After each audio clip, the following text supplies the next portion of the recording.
Assalamualaikum warahmatullahi wabarakatuh. Perkenalkan, saya Rizky Ramadhani dari PGMI 3 semester 6 dengan NIM 0306212170.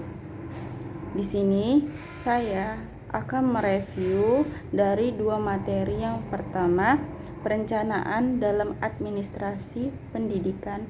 Lalu yang kedua ada pengorganisasian administrasi pendidikan. Nah, langsung saja kita bahas pada materi yang pertama, itu perencanaan dalam administrasi pendidikan.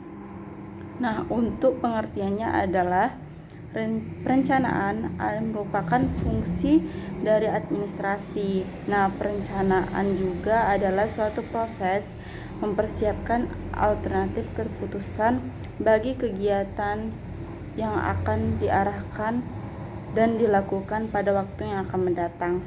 Kegiatan yang dilakukan dikarenakan ada dua alasan, yakni pertama untuk mewujudkan keberhasilan sesuai dengan apa yang diharapkan. Kedua, agar tidak ada terjadinya hal-hal yang tidak diinginkan dari kondisi yang sama atau lebih rendah dari keadaan saat ini. Nah, biasanya perencanaan administrasi itu berfokus pada dua aspek, yaitu dari segi program-program yang akan dilaksanakan serta pembiayaan. Nah, bagaimana langkah-langkah dalam perencanaan? Nah, langkah-langkah dalam perencanaan itu meliputi dari sebagai berikut. Yang pertama itu adalah menentukan dan merumuskan tujuan yang hendak dicapai. Lalu yang kedua, meneliti masalah-masalah yang akan dilakukan. Lalu yang ketiga, mengumpulkan data dan informasi yang diperlukan. Lalu yang keempat, menentukan tahap-tahap dan rangkaian kegiatan. Lalu yang kelima, merumuskan bagaimana masalah tersebut dapat terselesaikan. Lalu untuk pendekatan perencanaan administrasi pendidikan ada 4. Yang pertama, pendekatan kebutuhan sosial.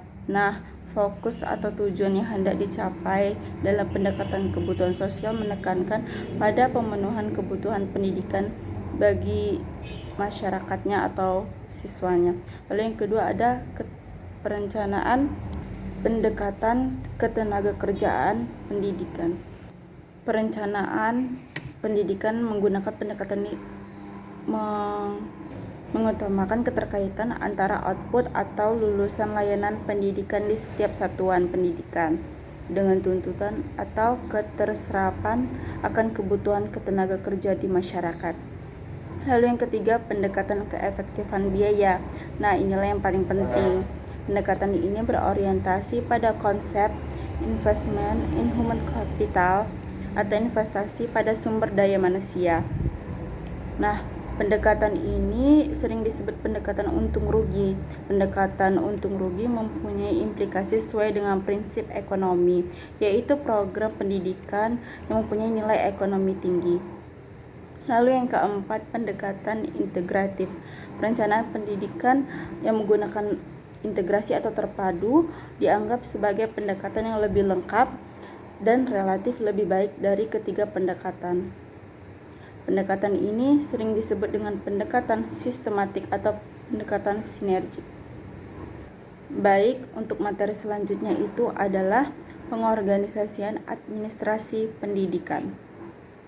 Biasanya dalam pengorganisasi pendidikan dalam dunia pendidikan, khususnya dalam lembaga masyarakat atau lembaga pendidikan seperti di sekolah, ada yang namanya seperti kepala sekolah, wakil kepala sekolah, dan jajaran yang ada di bawahnya seperti anggota-anggotanya. Untuk itu kita harus tahu apa sih pengorganisasian itu. Nah, pengorganisasian itu adalah sebagai suatu proses penentuan, pengelompokan, dan pengaturan bermacam-macam kegiatan atau aktivitas yang akan dilakukan. Nah, dari aktivitas itu dikhususkan untuk agar mencapai tujuan.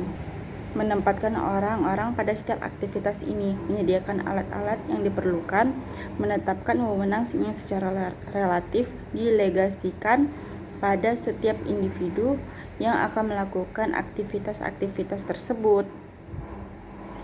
Ada beberapa langkah sebagai prosedur pengorganisasian, yaitu tahap pertama yang harus dilakukan dalam merinci pekerjaan adalah menentukan tugas-tugas apa yang harus dilakukan untuk mencapai tujuan organisasi. Lalu, tahap kedua, membagi seluruh beban kerja menjadi kegiatan-kegiatan yang dapat dilaksanakan oleh perseorangan atau per kelompok. Tahap ketiga, menggabungkan pekerjaan para anggota dengan cara rasional dan efisien. Tahap keempat, menetapkan mekanisme kerja untuk mengkoordinasikan pekerjaan dalam satu kesatuan yang harmonis. Tahap kelima, melakukan monitoring dan mengambil langkah-langkah penyesuaian untuk mempertahankan dan meningkatkan efektivitas. Baik, cukup sekian yang bisa saya sampaikan. Lebih dan kurang saya mohon maaf. Wabillahi taufiq wal hidayah. Wassalamualaikum warahmatullahi wabarakatuh.